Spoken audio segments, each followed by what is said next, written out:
One, you are on air. One. Good buddy. I hope there's thousands of you watching right now, coming to you live from the University of Johannesburg at the Centre of Excellence Directors Forum. And my name is Neville. I'm the Acting Director of the Access Program. And today I'm here with a couple of Access associated people and students. First of all, we've got... Hi, my name is Simba. I'm a Planeteer from the University of Venda. And we've got... I'm Klien from Valley University of Technology. I'm a Planeteer from there. And we've also got... I'm Kuda Musengi from the University of the Witwatersrand. I attended my first HPW this year, 2015, and KZN in June. Awesome. There are some other people here, but they've gone to find plugs and various other bits and pieces. And in fact, we're still missing some part of our display. And what you will see today, we'll just do a quick walk, is that all of the Centres of Excellence, and there are several of them, all the Centres of Excellence have got displays here today. And what we'll do later on is we will come and interview all of the different Centres of Excellence, and they'll also be broadcast live on YouTube to our students. So that's what it looks like. Now, while we're waiting for that to happen, I am going to just take you through a couple of different items that we have to show you at our stall. Okay, so we'll start with a video. Now, I don't know if you can film that video, if you can come up close and film that video. Can you get a bit closer, a bit closer, a bit closer? I think that you might need a chair, or you want to kneel down. Okay, so this might be difficult for you to see. You can go in a bit further. What you're looking at here is a model of weather, and this weather is clouds and precipitation. And if you can see closely enough, you'll see the orange there. What you're seeing is rainfall. And what this model does is it shows you the world's weather. And what I want to point out is that if you look here, this is where on the equator, the direction of the cloud bands, because the Earth is spinning, so we get these wisps or fronts that move off. So a lot of water in the tropical area in the atmosphere, and then it gets pushed over to the temperate areas. And if you follow this, it goes through the year, you can see how the system shifts, bringing cold fronts onto the African Peninsula, the Southern African Peninsula. And today is a very good example of that, because today when I left Cape Town this morning, it was absolutely pouring with rain. And up here, it's hot as hell. And it's very interesting. So this is just one little example I wanted to show you. And then we have another example, and I want to show you this, and I hope you can see that quite clearly. I think that's better to see.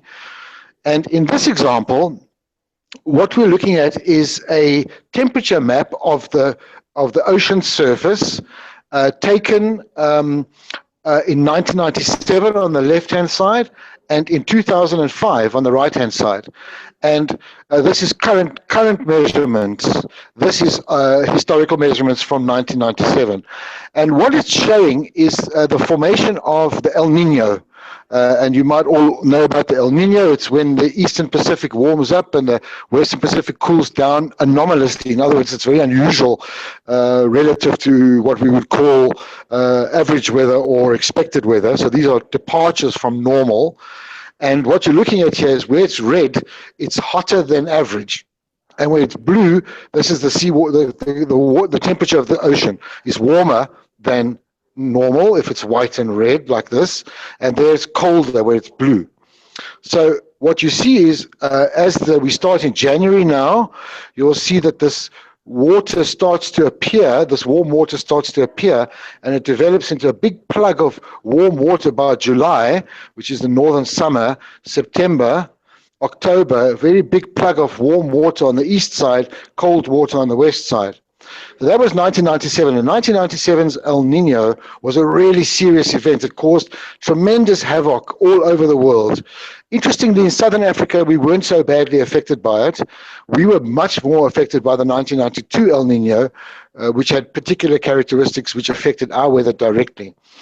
So the point is, every El Nino which comes, and they come every couple of years, every 5 to 10 years, every one is different from the other. And so it's very difficult to predict what its exact impact is going to be. But now, in 2015, what we're seeing is the formation of a new El Nino. And this is a big one. It's at least as big as 1997. So if you look here, you can see, compare the two, and you can see that much earlier on, it formed much earlier on, and it's much bigger.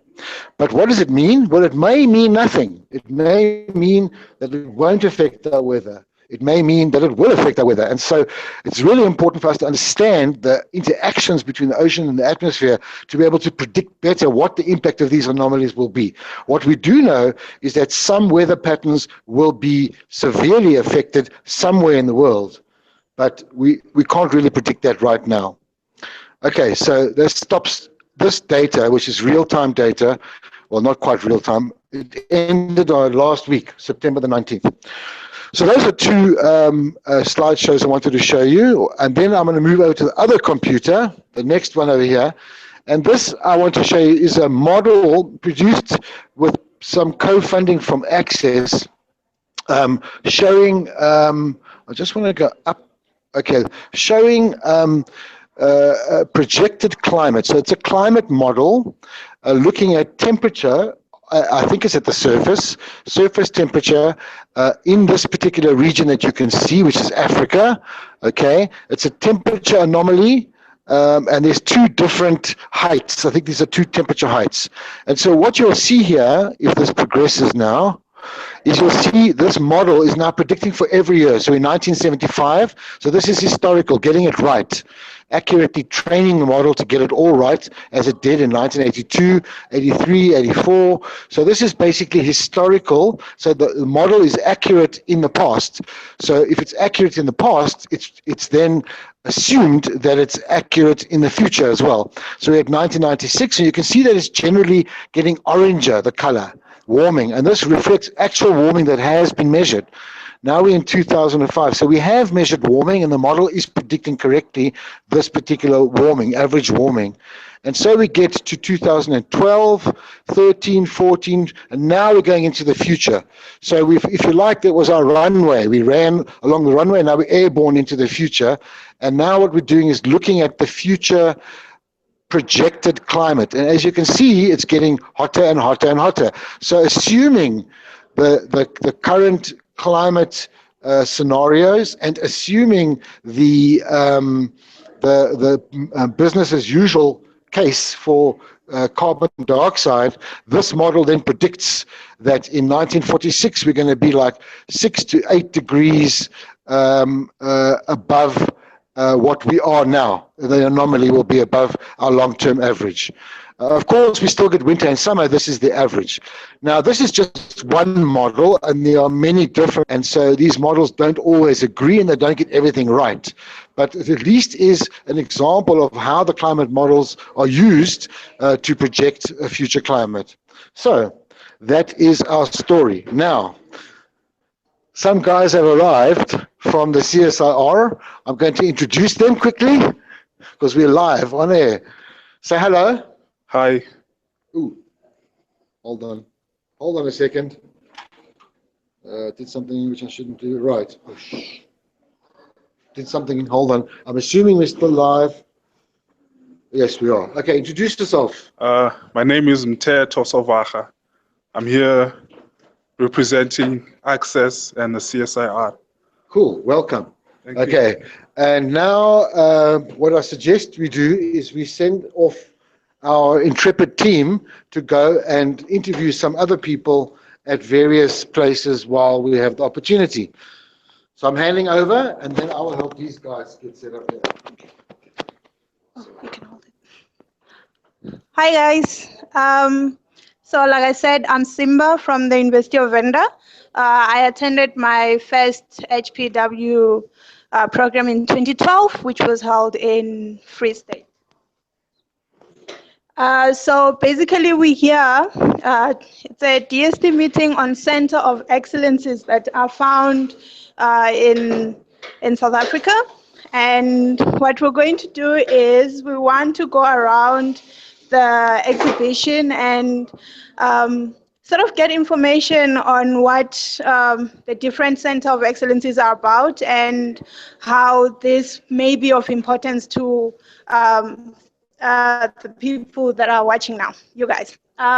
So just moving along, apparently most of the people in the exhibition are not here yet, but we're just going to talk to the few that are here, and I hope this will be useful for you guys.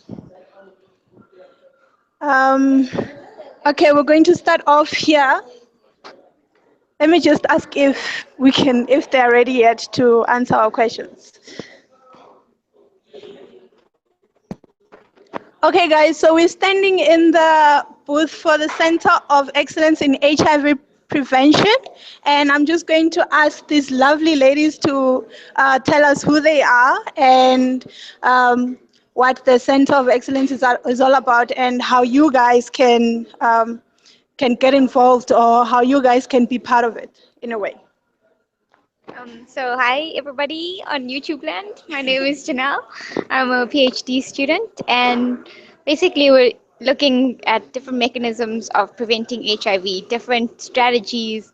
We're doing basic research and also clinical trials, and you can get involved in numerous ways. So there's labs at UKZN, at VITS, and at CAPRISA that are all at UCT that are all part of CAPRISA.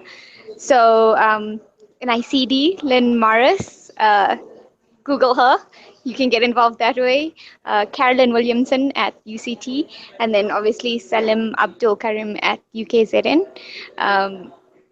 Google, look up the labs, and there's a lot of exciting and interesting research going on. So definitely come to CAPRISA and be excited about science. Okay, do you maybe have information on, not information, do you sponsor students to study master's or PhD or any other postgraduate studies?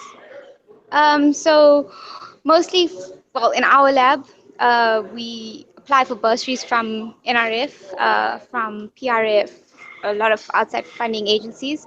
But if you're in a dire situation and you can't actually get a bursary, there is funding available through the Center of Excellence. So definitely apply and come forward. I mean, try and get your own funding, but there is backup if you need it. You said that you have labs in different universities. Is there maybe a main hosting university that CAPRISA falls under? Yeah, so that would be UKZN. UKZN. Yeah, yeah. No, thank you.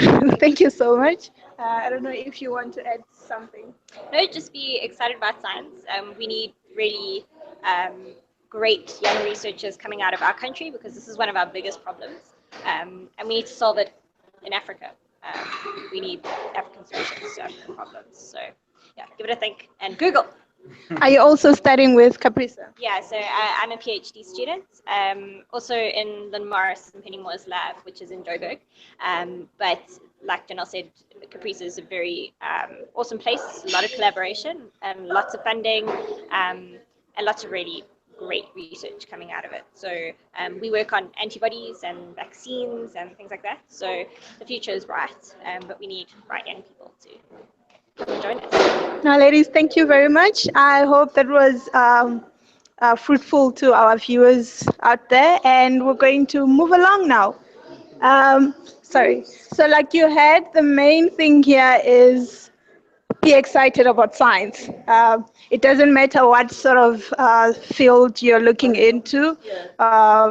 It doesn't matter which university. If you're excited about something, find out exactly how you can get involved, how you can use your studies,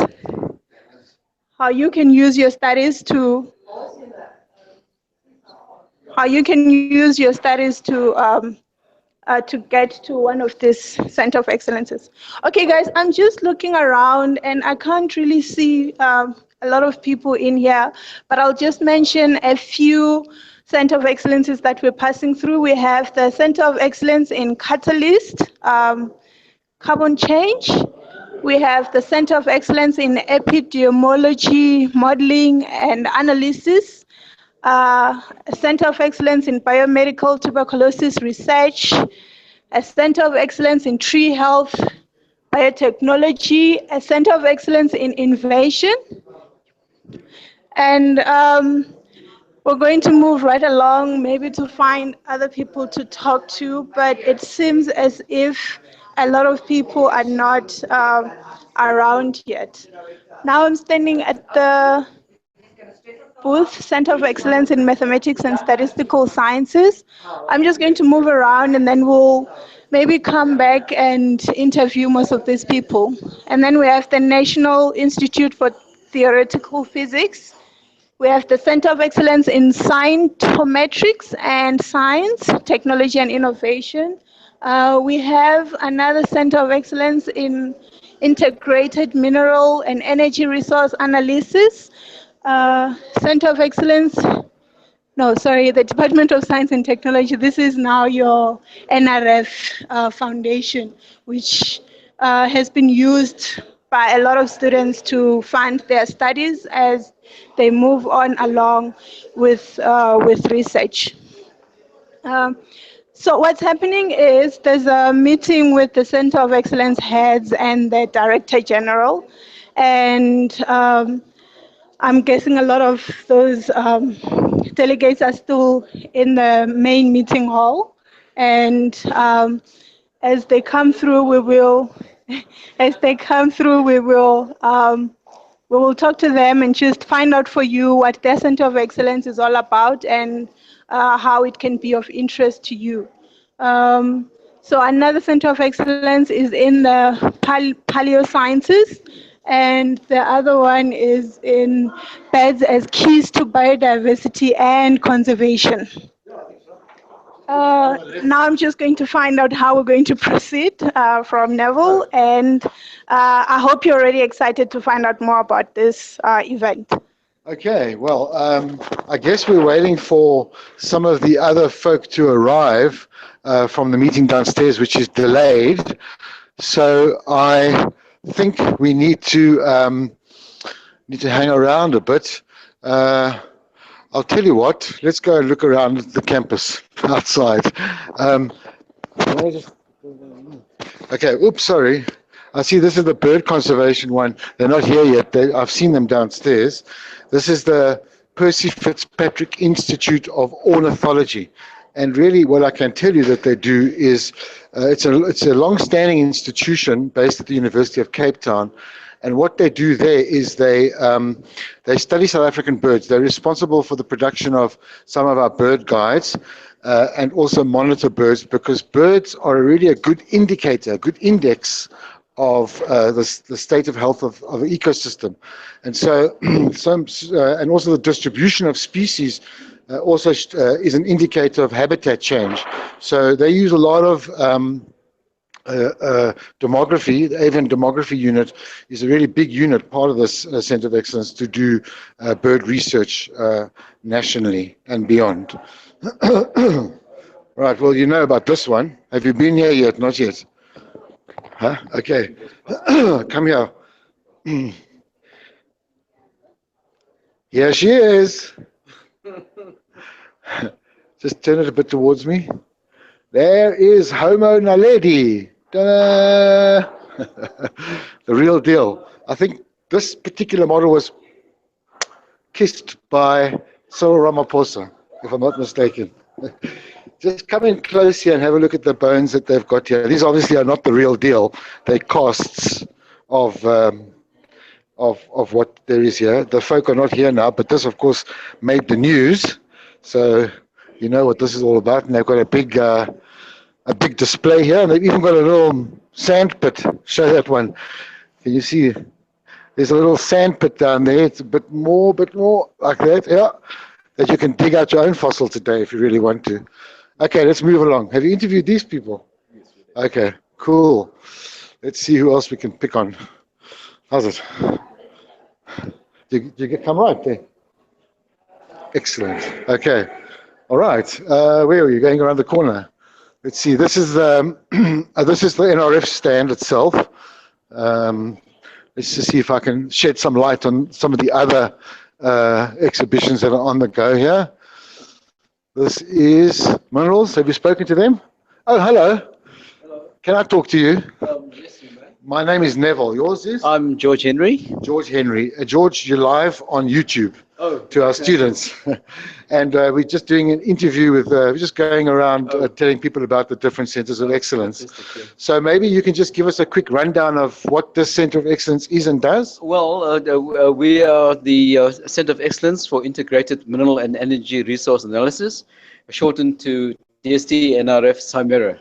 Right. And basically, we do research in mineral and energy resource deposits, and we find out their origin, and we study them, and we find out how better to actually look for them, and then and this is for the betterment of society as in South Africa as a whole. Yes. So the minerals you're referring to, those minerals are mineable minerals? Yes. So we have, for example, the Bushveld complex, where we get a whole of platinum from, and we get our chrome from there as well. And it's the biggest resource of platinum and chrome in the world, basically. And we also do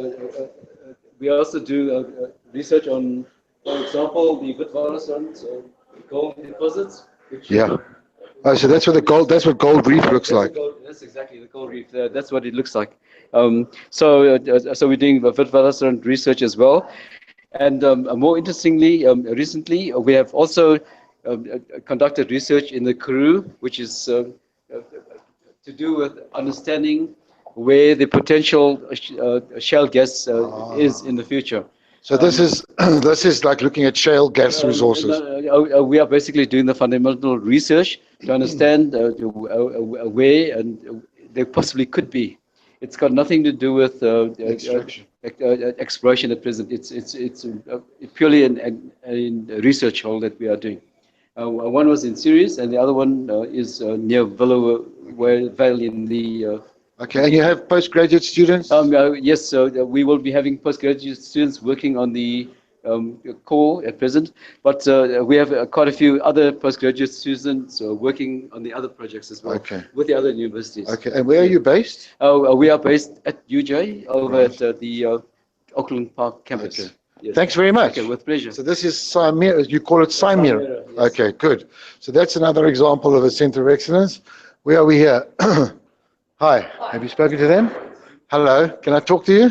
Very welcome. Okay, so this is a new one, isn't it? It's as new as the one next door. Oh, okay. We started April a year ago, and we're at Stellenbosch University. Yes. And we focus, as the name shows you. So the title is called the DST Center of Excellence in Cytometrics.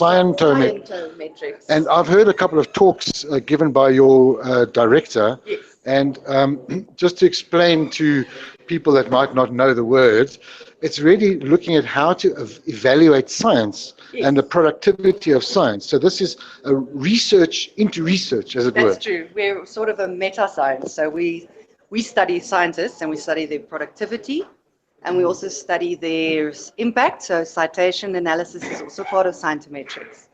So it's normally the quantitative analysis of scientific production, which is normally article format. So we've got databases like Thomson Reuters database that we use, the raw data. We've got our own database on South African output. So we can do a lot of quantitative analysis with that as well. Yeah. That's fascinating. So can you give me an example, perhaps, of how that kind of information is used? Well, look at the Young Scientists in Africa project. So we're looking at factors influencing their research performance and career development, young scientists. We don't know who the young scientists in Africa are in those countries that we've selected. But with bibliometrics, we can try and find them, because you get an email address for the corresponding author, for instance, and then you can start doing a survey, because now you've got an email address. But you can also just do a bibliometric study at the beginning to see what is the output of scientists in Africa. How much are they producing? What is the impact of their work? And then it can go into further phases. So it can be part of a project like this, or it can be completely in itself a project like the Antarctic Science Project. We have we look at collaboration. So we use the scientometric methods and the data to see whether South African scientists collaborate with other scientists, and to what extent and why. Okay. Okay. But we also look at STI policy. So it's science, technology, and innovation policy. Yeah, that's what I wanted to ask you about next. So you said you measure impact, for example. I'm keen to know whether you guys look at like some of the philosophical issues, such as what is science for? Like, is science for generating new knowledge, advancing humanity, sort of intellectual capacity, or is science to be applied only, and it should be something on the other extreme, something which is of value directly to society? To deal with those kinds of issues? Yes, we do. I would say that CREST, which is part of SciSTIP, CREST is one of the, well, it's the one main host. It doesn't look that much at the philosophical issues. We find that ERI, our other co-host, is very active in that. They've got a long-standing tradition of, for instance, Manuel Castell's work, which is asking these kind of questions about development, the role of science in development, innovation systems and development. So they're very much looking at the role of science in socioeconomic development. And they're quite critical in their analysis of what their data. So, yeah, I mean, for us, it's an issue. I mean, there are those in the natural science world that think, that believe, that feel that science is there almost as an art, as something which we should celebrate and enjoy, and that inquiry should drive science. Not on the one impact hand, agenda. and then on the other extreme, there are people that are saying we can only afford to do science where it's going to uplift us from poverty. Yes, yes. And so we have this tension. There's a tension. Yeah, Absolutely. which we have to. Yeah, which you have to, especially in a developing context. And you do MSCs, PhDs? We've at the moment got 4 PhDs that we consider to be bursary holders. But CREST, most of CREST students, another 20 or 30 of them, do science and technology kind of related work. I see. So we consider them as part of our students. But we've got 4 masters and 4 PhDs that we're directly funding. Okay. Cool. Still small. Thanks very much. Okay. Good luck. Thanks. All right. This one here is the Institute for Theoretical Physics. And if you look at it, it's completely empty. Now, you might think that that's strange, but in fact, they are there. You just can't see them.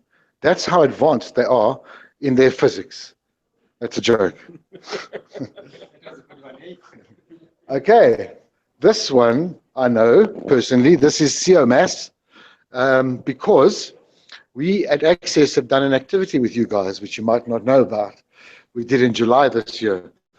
So this is also a new Centre of Excellence in mathematical and statistical sciences, right? And I know it's based at WITS and beyond, right? Yes. So, sorry, your name? My name is Stuart Edwards. Okay, Stuart. I'm Neville. So can you tell us a little bit about what you do and how you're structured as a Centre of Excellence? The Centre of Excellence, I think it's best. Okay, all right. Well, before I go over to you, let me just say that I know that WITS is one of the key hosts of the Centre of Excellence, right? And what we did was we run a statistics and modeling course for data analysis for research purposes, which we've been running every year in Access. And this year we did it with the CoE at WITS University in July. And so basically you hosted it and we organized it, and we had help from you guys. So maybe you can just tell us a little bit more about how this Centre of Excellence is operating, what it does.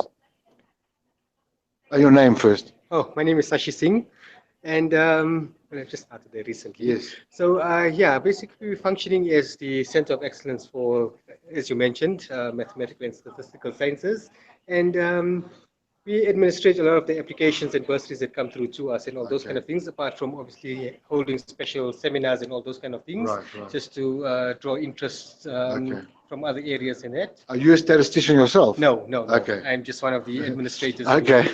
Yes. Well, I know that other people are busy in the meeting where I should be, but I'm not there. So we're going to come back and talk to this other folk who can give us a bit more insight into the operations of it. Yes. But I mean, I know that this kind of mathematics and statistical analysis is critical, especially when we're looking at huge amounts of data, big data, which are coming through now from a variety of different sources and sensors and so on. So there are many, many, many applications, both in the industrial world and in the research world. So we'll be back. We'll see you in a short Thanks. while. Thank you. Okay, let's see what else we got here. Excellence for Invasion Biology. This is also based in Stellenbosch. And this is one of the older centers of excellence. There's nobody here currently, but what they do is they look at alien invasive species. And again, it's based on the ecology of invasive species. And this is obviously a huge problem. It happens in the marine life, it happens terrestrially with plants and so on and so forth. And they've been going for a long time and been very productive and very well known internationally, the Center of Excellence. This is one on trees. It's a Center of Excellence that specifically works on trees. I don't know too much about what they do specifically, but I have heard talks from this particular Center of Excellence, and what they do is they look at tree health. And of course, again, these are things we might take for granted, and in relation to the alien species, for example, there are tremendous amounts of challenges in forestry and in natural forests and in tree health in general, which requires a huge amount of research. So they do all sorts of things looking at diseases, the ecology, the physiology, and so on and so forth of trees. All right, let's see what else we got here. We've got tuberculosis. Well, this doesn't need too much explanation. So this is the Center of Excellence for Biomedical Tuberculosis Research. And it's obviously focused specifically on TB. As you might know, there's been a resurgence of TB in the country, mainly due to the HIV infections. So that's brought TB with it. However, there are some amazing breakthroughs in TB treatment. And you might have heard of XBT, which is the super-resistant TB.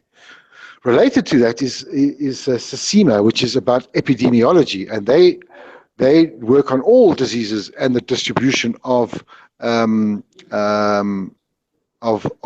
diseases and the demography of diseases around the world, and particularly in South Africa, in the country. So they basically study, the occurrence of disease, the incidence of disease, where it occurs, when it occurs, etc., and they would be involved, for example, in Ebola and in other things like that. This is catalysis. This is the Center of Excellence on catalysis, and basically what they, these are catalysts, chemical catalysts, and what they do here in this Center of Excellence is they're focused on developing new catalysts for industrial applications, and one of the very famous ones, of course, is the catalytic converter for exhaust fumes. But this is what they focused on, and I can't tell you more about that until perhaps a bit later. All right, coming around again, and we have the DST Center of Excellence on Strong Materials. Again, it's self-explanatory. They look at alloys and the different kinds of metals that you can combine to create stronger metals, how to treat metals to make them stronger and stronger for a variety of different purposes and applications. And then we're getting back to access. Yay! We're back at access, and everybody knows what access. And so I don't know what we can do next. What is the time? How long have we been going? Oh, you've got something to do. Good. Hi guys. Just in the meantime, when we're waiting for the people to come out of the meeting, so that maybe we can get what we promised you, interviews with the Center of Excellence. I'm just going to go around with the people that are in this booth, just for them to tell them who they are in more detail, what they're studying, their first experience in HPW, and all of the sorts. Already done it. So I'm going to start with Klien. Hello guys, how are you? It's me here at Johannesburg. It's my first time to be here, and it's an exciting exploration of the various activities that are actually happening here. I've been going around, maybe just brief background of who I am. I am the current NEC representative for Gauteng province. And I am busy with my PhD, and basically I'm looking at the implications of climate change on tourism, specifically looking at Southern Africa, in particular Victoria Falls, to find out how it is going to affect the tourism industry, which we all know is the leading employer in terms of, if you look at the statistics, 1 in 8 people that are employed in South Africa, and globally they are employed in the tourism sector or any sector that is that study is very necessary given the significance of the tourism industry. I'm also a lecturer at Valley University of Technology, primarily dealing with earth sciences modules in the Department of Ecotourism. And I'm happily married, recently married on the 15th of August, my beautiful wife, Peculiar Dube. And yes. Thank you, Klien. That was, wow. He's married. But yeah, you heard what he's doing school-wise and all those other things. Now we're going to come to one of our ancient brothers. Ancient in terms of the fact that he started with the HPWs a long time ago, and he's going to introduce himself. Oh, hey, morning. My name is Mteto Sovacha. Some of you guys may still remember me. I've been resurrected. So nowadays I'm up to doing my PhD as well. My project is linked to access theme number 2, which basically is the development of Africa's first Earth system model. So today I'll be here talking about that and the progress we've made thus far. Yeah, I'm not a man of many words, so. So we'll ask you questions. In your opinion, as the Gauteng NEC, I would like you to tell us, do you think access have grown over the years? And what are the successes, what are the failures, and what do you think we can do better? Well, it has grown, and I was very lucky to be involved in one of the, well, not the first, but one of the first Habitable Planet workshops. And from there, I mean, I've seen it grow. It is an institution that is very important in the country in terms of developing local skills and, you know, us, particularly Black South Africans, it exposes us to a lot of things we did not know. I think that's one of its strengths. In terms of weaknesses, at this point in time, I don't see any. So. So far you're giving us a clean bill of health. Well, if you want my honest opinion, we'd have to talk about it privately. So. Well, I think people that are online, they would like to also understand. And primarily due to the fact that also we have got NEC members that I'm sure they are tuned in. And I think it will be very important for us to really learn from the champions, to learn from the originators, to see if we are making any strides. So pointing out the weaknesses is I think it's only good and objective assessment would be good. Well, all right. Well, I'm not one of the originators, but I just joined it while I was still a bit young, like fresh out of varsity. So I would say I think the organization needs a bit more transparency. You know, we need to. All right, I think I'll stop there. That was an awesome one from Teto, and now we're going to move to another Planeteer. He will introduce himself and tell us what he's working on and how his experience as a Planeteer has been. Good morning, everyone. My name is Colin. Fulpero Ramtiweri from Valley University of Technology. I'm a Planeteer. In the middle of this year, I went to Cape Town at the 18th HPW workshop, which saw it very fruitful. I learned a lot of things that I wasn't aware of, and it's so amazing to find an ecotourism student more into climate science. So this is really interesting. I don't know if you've got any other questions that you really want to ask me so that I could give you in detail. I'll give you all the information. What are you working on? Oh, okay. I'm currently doing my first year at Valley University of Technology. I'm studying ecotourism. First year. It's a great time to start venturing out on science and what he can do afterwards. Now we're going to speak to Kuda, who is also one of the Planeteer. He can just basically tell us the same details, who he is, what he's working on, his experience as a Planeteer, and the gist.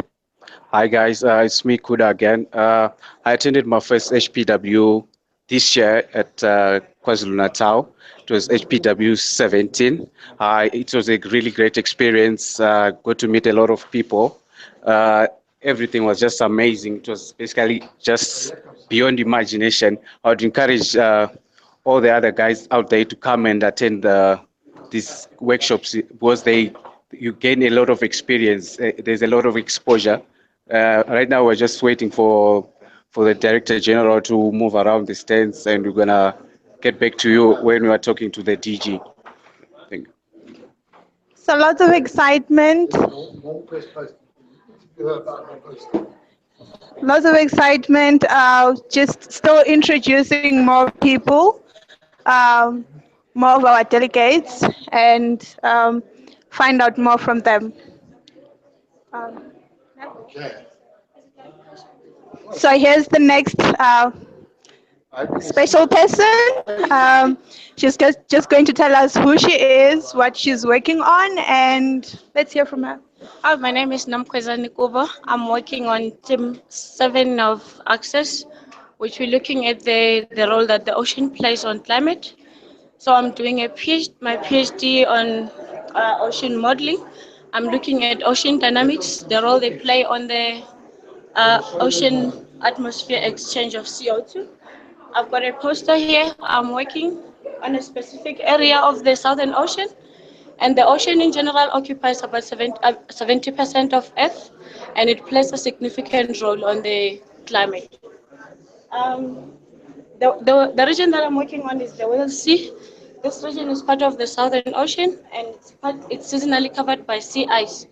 So sea ice, it plays a very significant role on the climate. So regional interannual variability in the Antarctic sea ice is large, with a decreasing in some of the regions while increasing in others. A significant decrease suggests to reflect warming induced by carbon has been maintained. In particular, the extent of sea ice in the Weddell Sea, concurrent with the major oceanographic anomaly called the Weddell Polynya. If you look at this picture here, we have a small area here which looks like greenish. It's an area of open water covered by sea ice. This is what we refer to as the Weddell Polynya. That's why it occurs during winter. This oceanographic anomaly was observed in 1976, and since then there was no such a large oceanographic feature which was observed. But in 1994 we had the same feature, which was smaller than the one that we had in 1976. This feature, it was known to be controlled by the thermodynamic of the ocean. But recently there's a study that showed that actually what drives this feature is the ocean dynamics. The dynamics, they start the process, then thermodynamics kicks in to open the sea ice, the divergence of the sea ice. So during my PhD, I'll be looking at the role that when the current interacts with topography, there are small scale activities that we call eddies, which are responsible for, they might take warm circumpolar deep waters to the surface and start the initiation of the melting of the sea ice. That's where the thermodynamics kicks in and causes the divergence of the sea ice. Hence, we have this feature. So far, what we have will be testing. Will be looking at the role of those small-scale activities which refer to as ocean eddies, the role that they play or the link that the modulation, the link they play on the ocean interior and the surface boundary layer, and the link between the boundary layer and the atmosphere, and how those eddies modulate the seasonal cycle of sea ice, mixed layer dam, heat fluxes, and primary production. Consequently, then the CO2 exchanges between the atmosphere and the ocean. We're using a coupled ocean ice model called NEMO. We'll be testing this at different resolutions.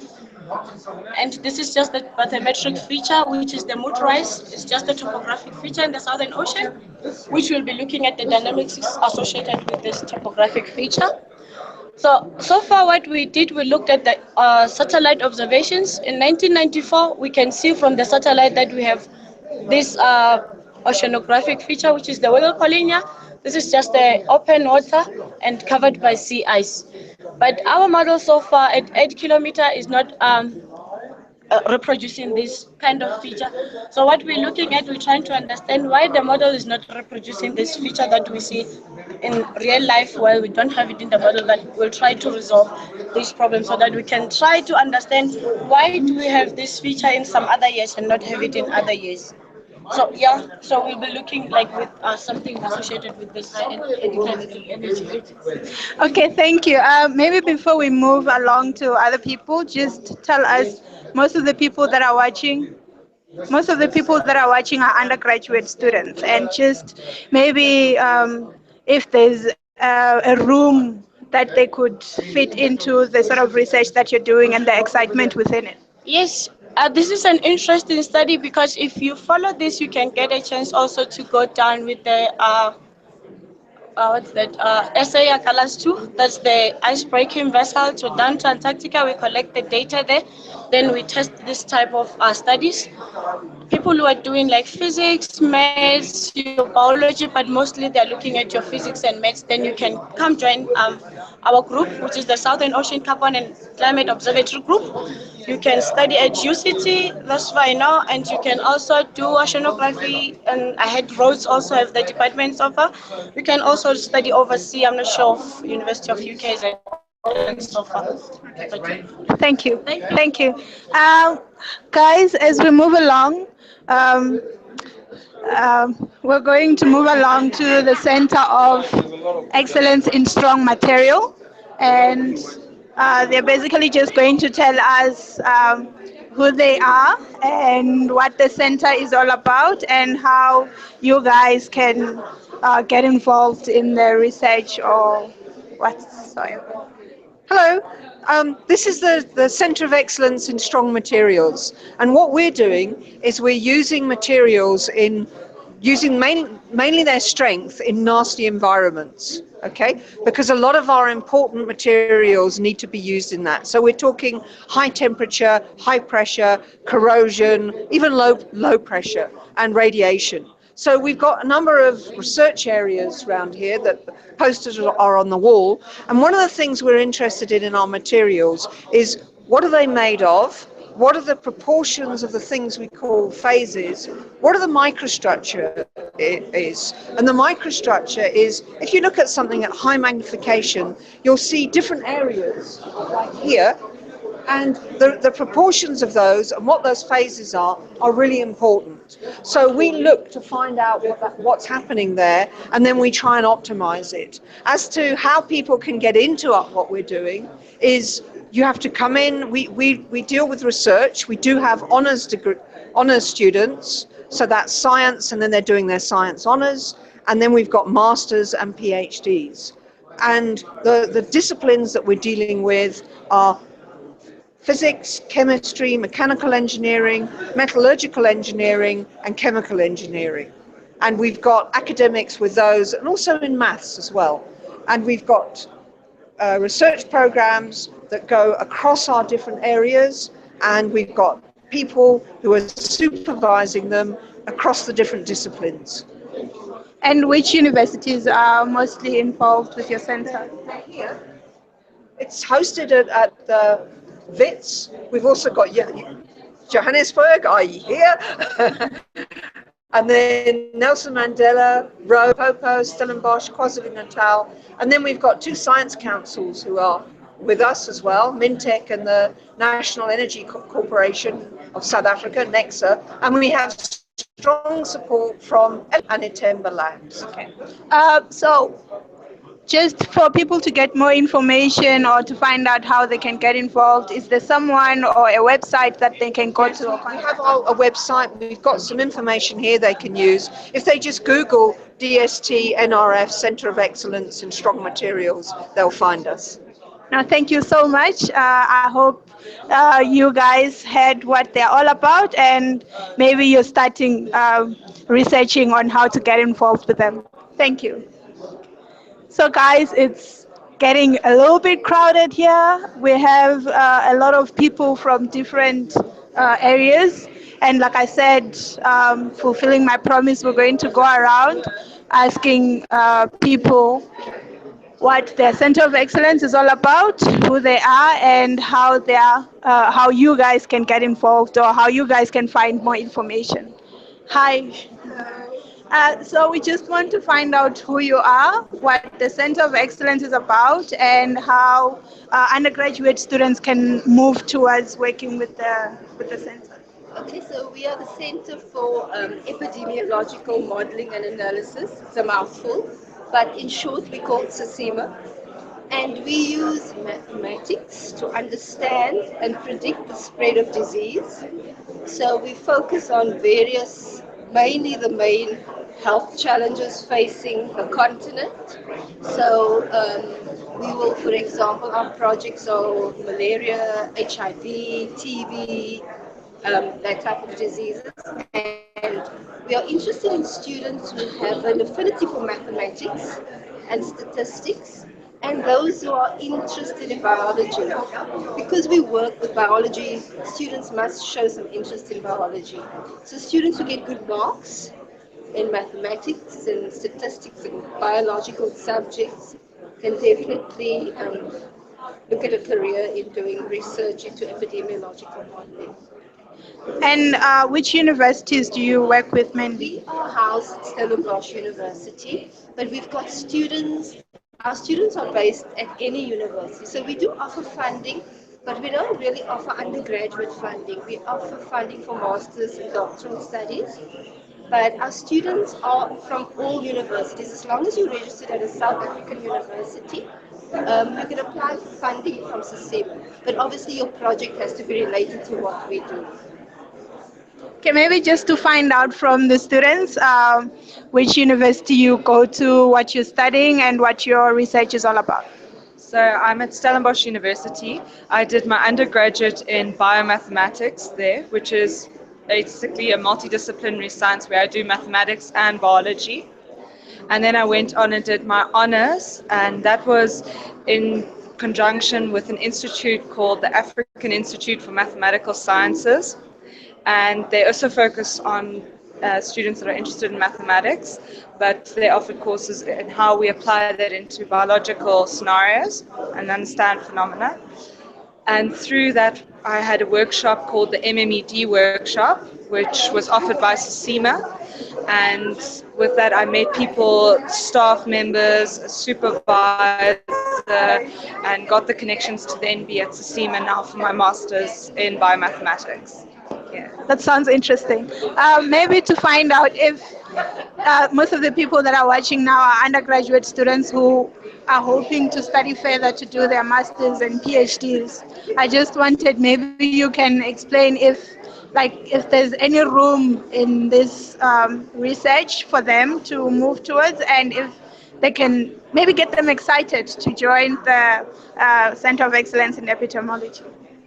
I would say we are really in short of students, basically because many students perhaps they do not like mathematics.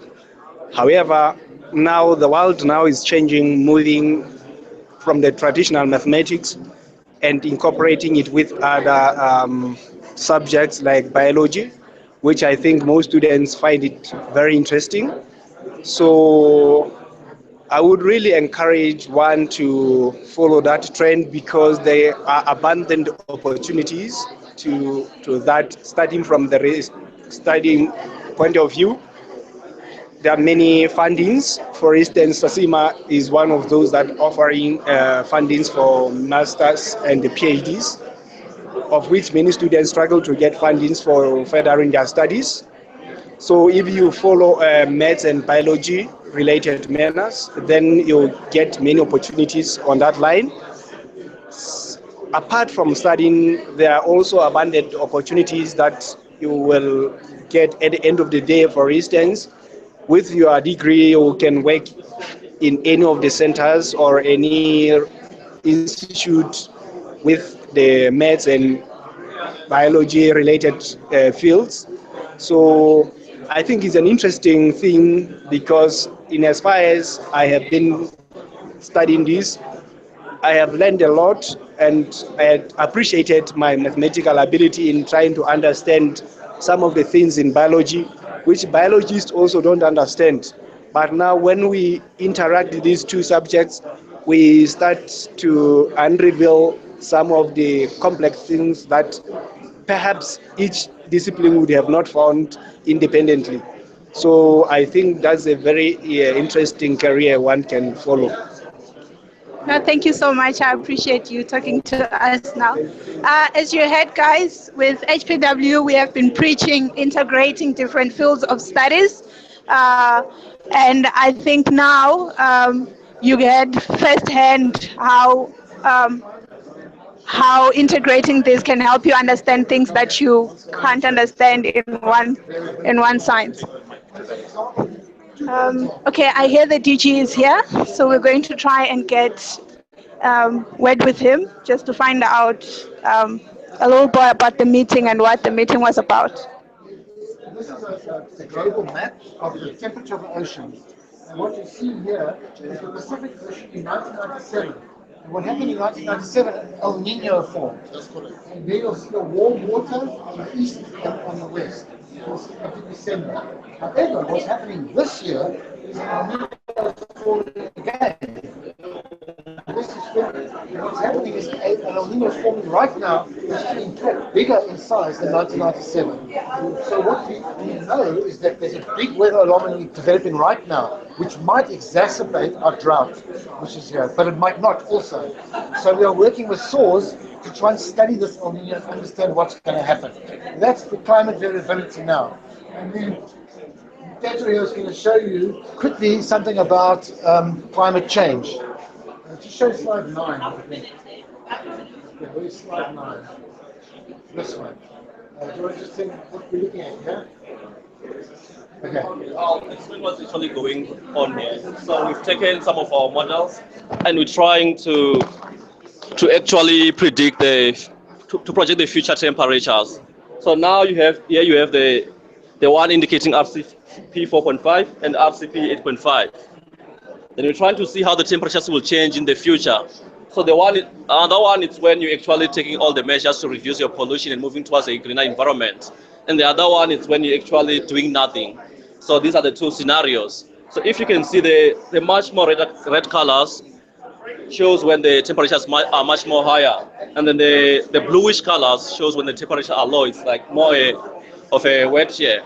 And what's said here, then they are interchangeable. Each year you'll have maybe a wet year, and then another year you'll have a much more warm year because of the La Nina and the El Nino event. So what you experience when you have El Nino event, then it will be much more wet. But then what we realize now as we move towards the future, we're going to have much more warmer events, so it will be much more hotter. And then that's not a good sign for us. And then, okay, thanks. Okay, well, that's our business. Thank you very much. Give the man a t-shirt, guys. An extra large, a 2XL. Yes. I know, I understand. Is it a 2XL? Yeah, give the man a t-shirt. Give the man a t-shirt. Thanks. All right. Cool. Oh, here's someone to interview. No, this is the chief director of in DST. His name is Thomas Aufderheide. Hello, Thomas. Hi, Neville. You're live on YouTube. Oh, really? Yeah. That's scary. But then again, Access only gets 2 hits, so I'm not too worried about it. Thomas, give us a couple of words about what you saw and heard this morning at this session.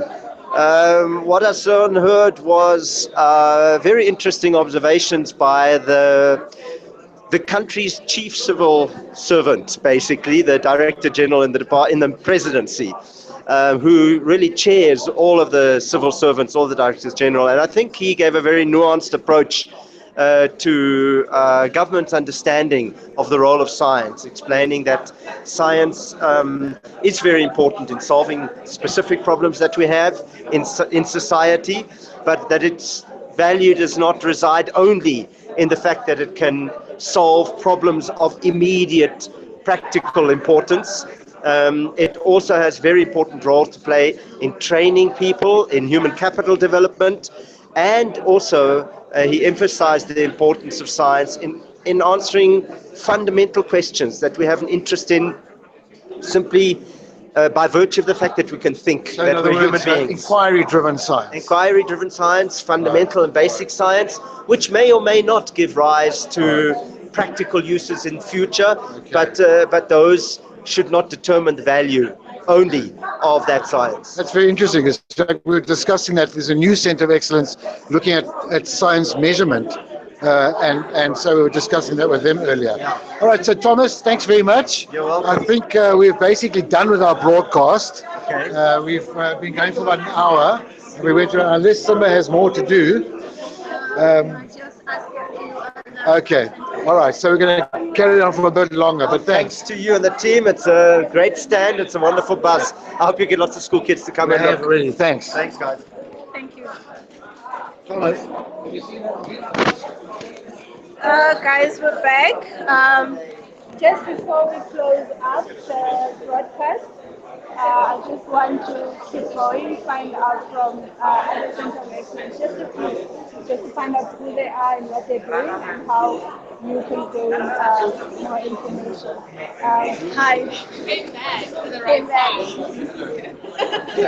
You've been speaking to Amanda. Amanda runs our outreach program. We have a very extensive outreach program, but you could see over here with some of the newspaper articles that this is the Centre of Excellence for Paleosciences that we've produced in the last year. It's really heartening to see how the press has taken up our discoveries. Because South Africa's got a wonderful and rich fossil heritage that's got fossils of all different ages.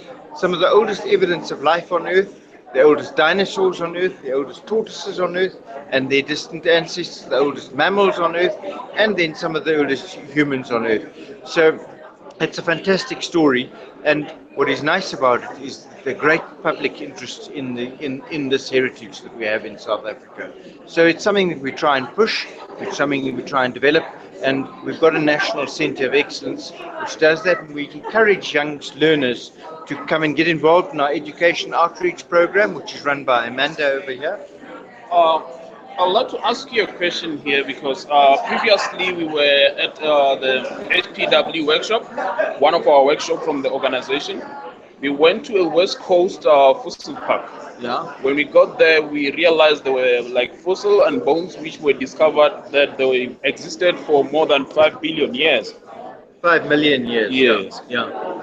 So I would like to know more about that if you've got a little bit of information about it or something like that. The West Coast Fossil Park is a very nice exhibit, and it shows one where fossils that you can be involved in excavations over there and see how the fossils occur in that environment.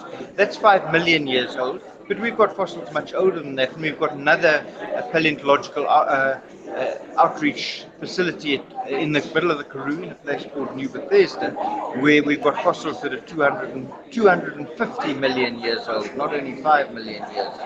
And then in the cradle of humankind, we've got fossils of the origin of humans and things like that. So we are trying to establish paleotourism routes through the country where people, the public, will be able to see these fossils in the felt and and experience the thrill of finding a fossil in the field.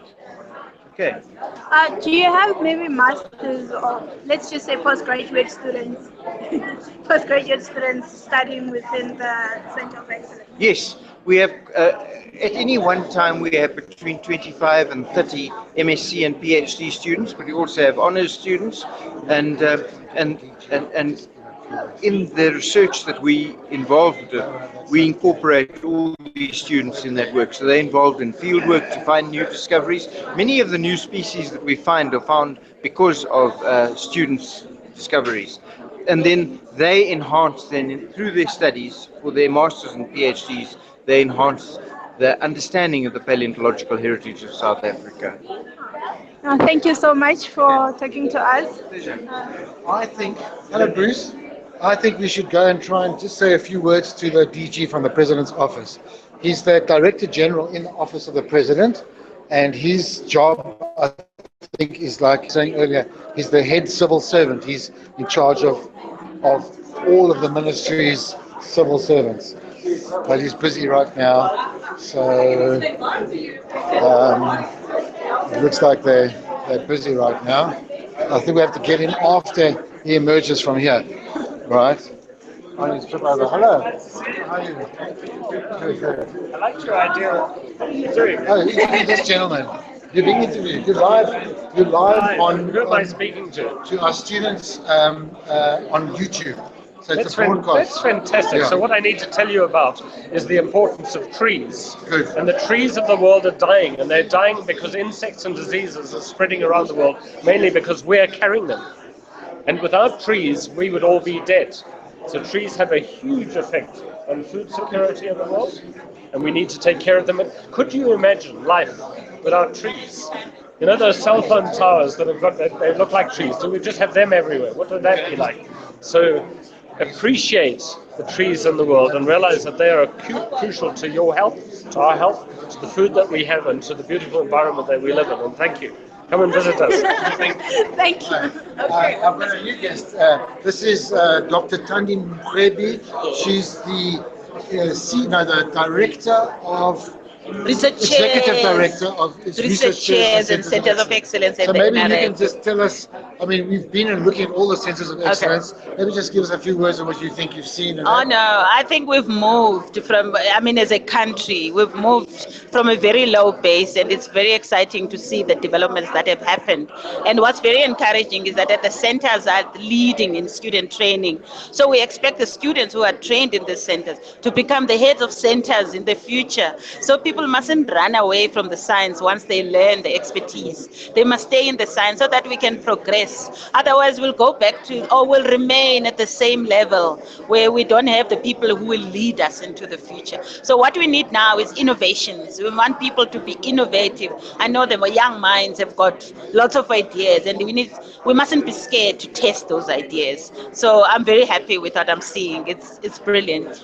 Can you maybe just touch a bit on the norm that if you study more to your master's and your PhD, it's difficult to succeed or to get a job after your study? That is so wrong. That's mediocrity at its best. If you want to compete with the best in the world, you have to be the best. If I can make an example now, in the past, when you want to, a simple job, you want to go to a university and become a lecturer, you could do your degree and honors and you employed. Now, even becoming a lecturer, you must have a PhD, you must have had a little bit of postdoctoral research experience. So you're not going to be taken seriously if you just do your degree and sit at home.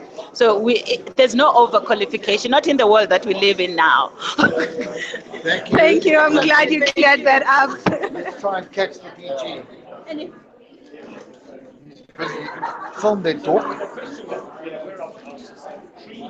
We're waiting for the teaching. HIV or trees. So we got to be watch out what we say. But this is a question that has been asked of me and others many times. What's more important, HIV/AIDS, human health, or tree health? And the real answer is you have to live. They're both equally important. But we need the oxygen, don't we? Well, this is the point. Somebody said the other day, if cell phone towers, if trees were like cell phone towers, people would be planting them all over the place. Yeah. The trouble is they're just producing oxygen. Yeah. And in the tree health space, we have We had a paper in Science 2 weeks ago, and this focuses on tree health. We don't often get a paper in Science. We're very excited. And I gave Minister Ponder a copy of the issue when she addressed us at the World Forestry Conference just 3 weeks ago. But the issue that we deal with, sorry, I'm just saying is she's the boss. Yeah. But the issue we deal with is the importance of trees in our lives. Food security, I mean, we wouldn't have the food we have without the trees. And trees around the world and in South Africa are hugely threatened. On the industrial side, we're losing hundreds of millions a year due to pests and diseases. That's what we study. In the natural environment side, we're losing native species by huge numbers. I mean, if you go down into the Cape ecosystem and see the proteas dying due to Phytophthora root rot, this is a very, very serious issue. So that's where our centre focuses. And the key issue is education. And we're multidisciplinary, so we're educated across huge numbers of disciplines. Very nice to meet you. It's great to see you. Okay, let me see if I can catch the DG. I'm gonna, what's the word? There's a journalistic term for hijacking the dignitary as he walks down the street. Oh, no, he's still looking there. He's still looking. DG, please say hello to our students who are live on YouTube. Hello, hi, how are you? Students. Thank you. Access students. Thanks. Study hard. Thank you. Okay, we got him. Okay, guys, study hard, he said. Listen, I want to catch some of the high school students, I'm guessing, who are here, just for them to tell you who they are and what they're doing here. Hi, guys. Hi. You're live on YouTube with students from different universities, and I just wanted, maybe you can tell us your names, which school you go to, why you're here, and what you're studying. Is that okay? My name is Joanne Solani. I'm from Puglani in Soweto, and I'm doing physical sciences at school. And I'm Pakumete. I'm from Puglani Secondary School, and I'm also studying physical science and maths. Hi, my name is Swinhlanhla Tsungwa. I'm from Puglani Secondary School. Yes, I'm doing grade 11, and I'm here to learn a lot about science. I've been seeing a lot of. Thank you. Hello, my name is Tusuwa Koza, and we're from the same school. We are here to actually see the possible faculties and careers that you can take. No, thank you, guys. Wishing you all the best, and maybe you'll come, once you're in your universities, you'll attend one of our workshops, Habitable Planet workshops in Access. You can find out more information on the website or whatever. Just Google Access HPW and you'll be sorted. Okay, cheers. Okay, guys, so we have spoken to most of the Center of Excellences here. And as you see, there's a combination of students, students from different universities and different schools. And it seems lively and all of that. I don't know if we have more people to talk to. It seems as if most of the booths are crowded. So I think from us, this will be it. This will be it. Oh, no, wait. Let me just see if there's more people to talk to. I'll just ask some of our people.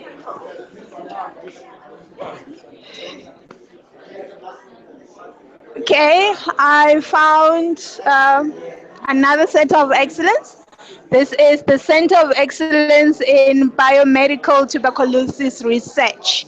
And although it looks a bit scary, I'm hoping one of these lovely people here will tell us what it is all about, and yeah, we'll hear from them. Just giving them time to come to us. Hi. So just tell us who you are, what the Center of Excellence is all about, and how students can get involved in research and all those stuff. So I'm a MSc student, master's student at one of the nodes. There are 3 nodes, one in Johannesburg, which is VIPs, and then 2 in Cape Town, one in Stellenbosch, and 1 at UCT. What we do is we basically trying to find new drugs to target TB. there are various projects in our lab. We have some biochemical projects. So we look at proteins, we try and figure out what their function is and if they are viable drug targets. There are some clinical studies as well. So this looks at actual sputum from patients infected with TB, and we try and figure out what's happening out there in the real world.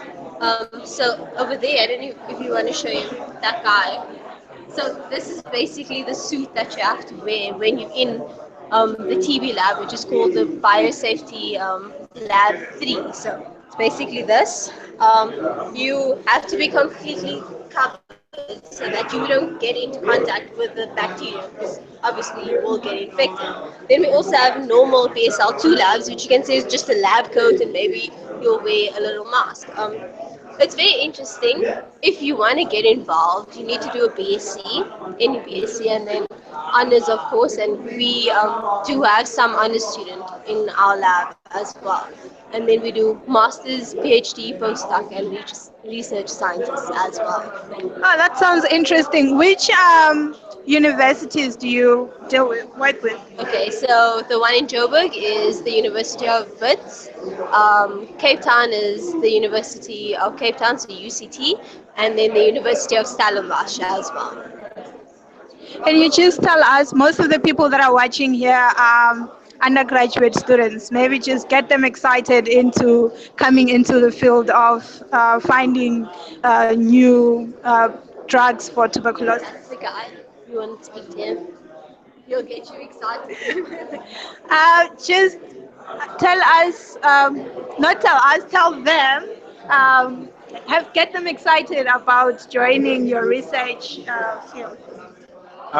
So first I'll start with the statistics, just to emphasize the seriousness of the issue of TB. So TB is a very ancient disease that has been persistent over centuries. So one in three people have latent TB, which is you have TB in the system, but you don't show symptoms, which is another thing that's hampering the successful treatment of TB. And well, there's multiple factors amongst the ones that I've mentioned that drive the persistence of TB. One thing is that as we are a developing country, poor drug treatment rollout. And the other thing is this poor drug adherence. Find that today you take a medication, tomorrow you don't, today you take, tomorrow you don't. But then the two major concerning aspects of the persistence of TB in society is this rapid emergence of multi-drug, totally drug and extensively drug-resistant strains of Mycobacterium tuberculosis, which is the bacterium that causes TB. So the strains have essentially decreased the pool of antibiotics available to us for the successful treatment of TB.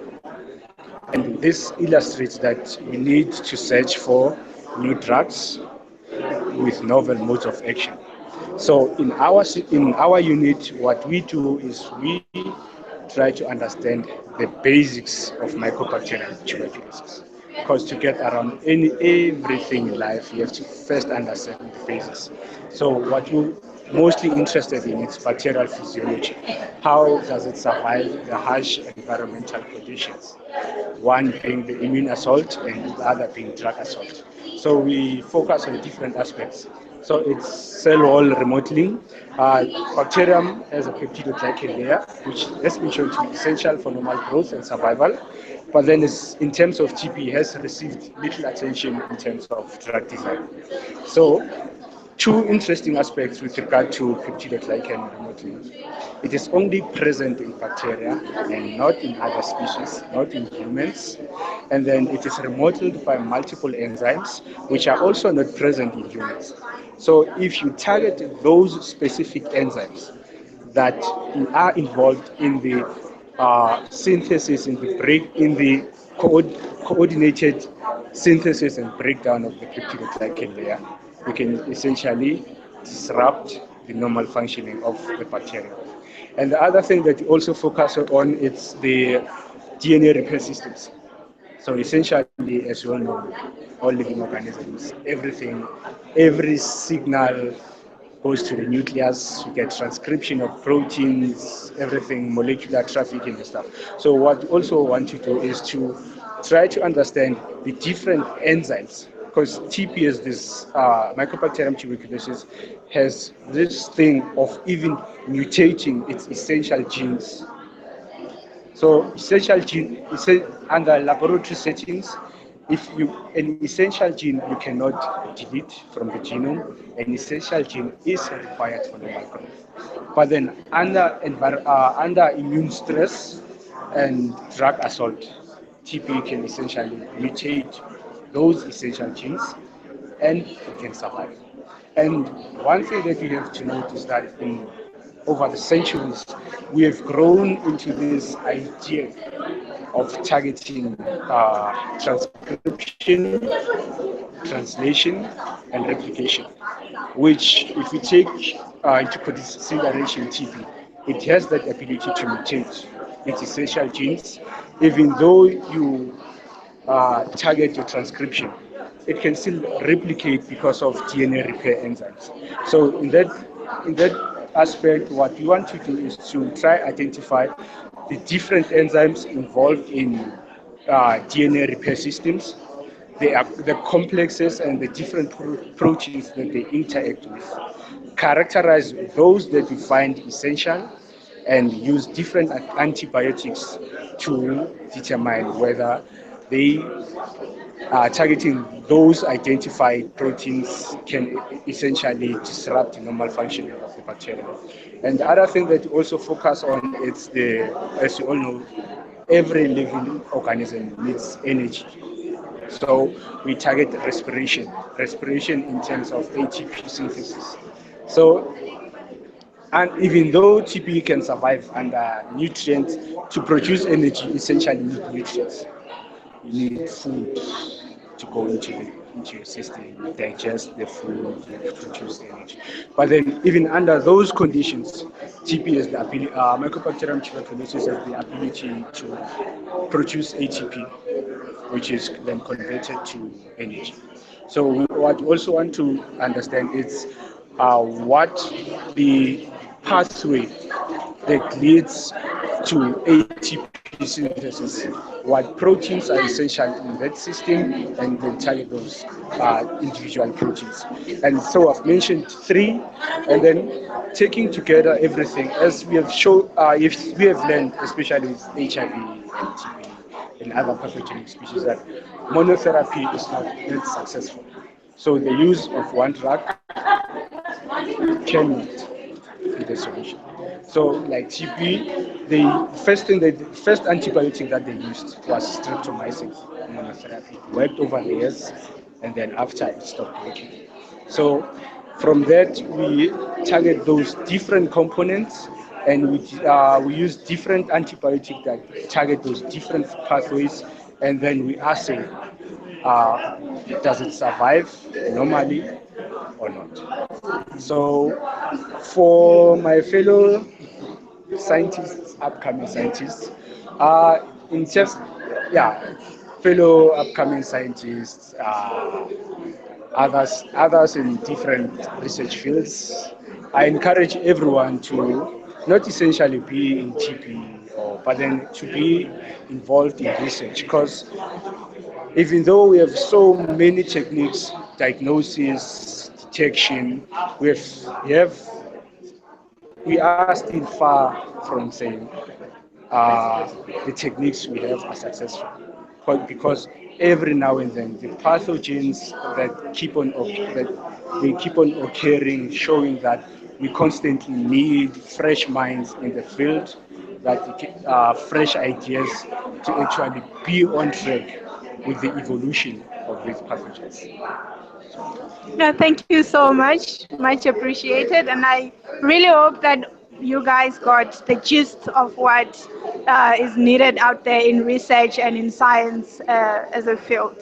We're going to move on, see if we can get more people to talk to. We've spoken to them.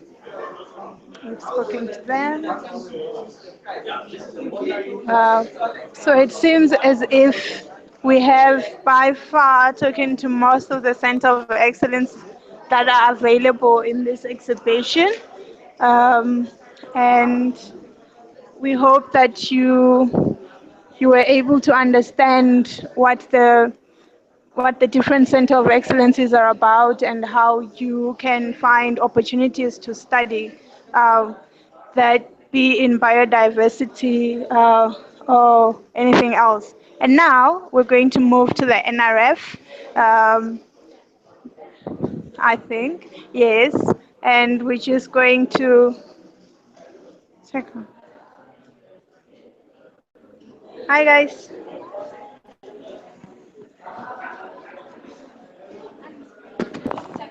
Sorry, we're broadcasting live on YouTube with students from various universities, and we just wanted them to have an idea of what the meeting was all about. And now we would maybe appreciate if you can say something about NRF, what it is all about, and how it helps students in different universities. Do I have to tell, do I have to say who I am? Okay, hi. Hi. My name is Valerie. I'm with the NRF. We are basically a funding instrument which gives out opportunities to students to study further. So to avoid people not having an opportunity who don't have funding to study further, maybe from disadvantaged students. And we also all about excellence, and we want to try and retain that in South Africa. So we are into pushing for mostly postgrad, which is masters, PhDs, but we also do fund honor students too. So yeah, we are basically people that want to give funding or opportunities to students. Yeah. So guys, you heard that. We've been talking to different Center of Excellences in the different research programs that they're working in and research fields that they're specializing in. And this is NRF, wherein in order to get funding to get involved in some of those fields, you can apply with them, and trust me, I know they will help you. Yes, we give out a lot of funding, and all we need from you is just the outputs, and you don't need to pay us back. So, yeah. Okay, thank you so much, Valerie. I'm gonna. There's a link that I can give to you, but it's live now. I'm not sure if it's going to be there after the broadcasting. Yeah. Okay. No, thank you. Bye. Okay, guys, so I think that's it from us.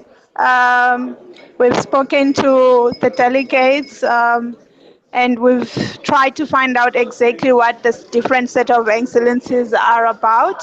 And we hope that you got at least an idea of where to start when you want to find out more about this, these programs and this research specialists. Thank you. I'm not sure if the other people want to say, if they want to say something before we close up. All right, I would like to say it was a busy time. We had students that came through, and these students are quite curious when they hear about Axis. They were curious to understand what exactly we are doing as Axis. But one thing that was clear to me from interacting with the students is that they've got a lot of interest in this, and some of the students were actually saying they are more than eager to come for the habitable habitable workshops that we conduct. We also learned that the grade 12s, unfortunately, they can't, but we then gave them information to say once you get into university, we know that Axis is now all over the country, almost all the universities. We have got Axis group that is running. So I then referred them to say, as soon as you get to the university, the first thing that you should do is to get yourself into an Axis group or to visit our website for various courses that we are offering. Okay, guys, thank you. trying to find out if Neville wants to close this session. Close. Okay, guys. Well, that was a very nice morning. Thanks to all of you. Show the team here. Normque, show everybody. Come into the picture. You have to have a selfie. Okay, so this is the team. This is everybody here. Thanks to everyone for your help, and I hope you've learned something. I certainly have, and see you next time. Bye.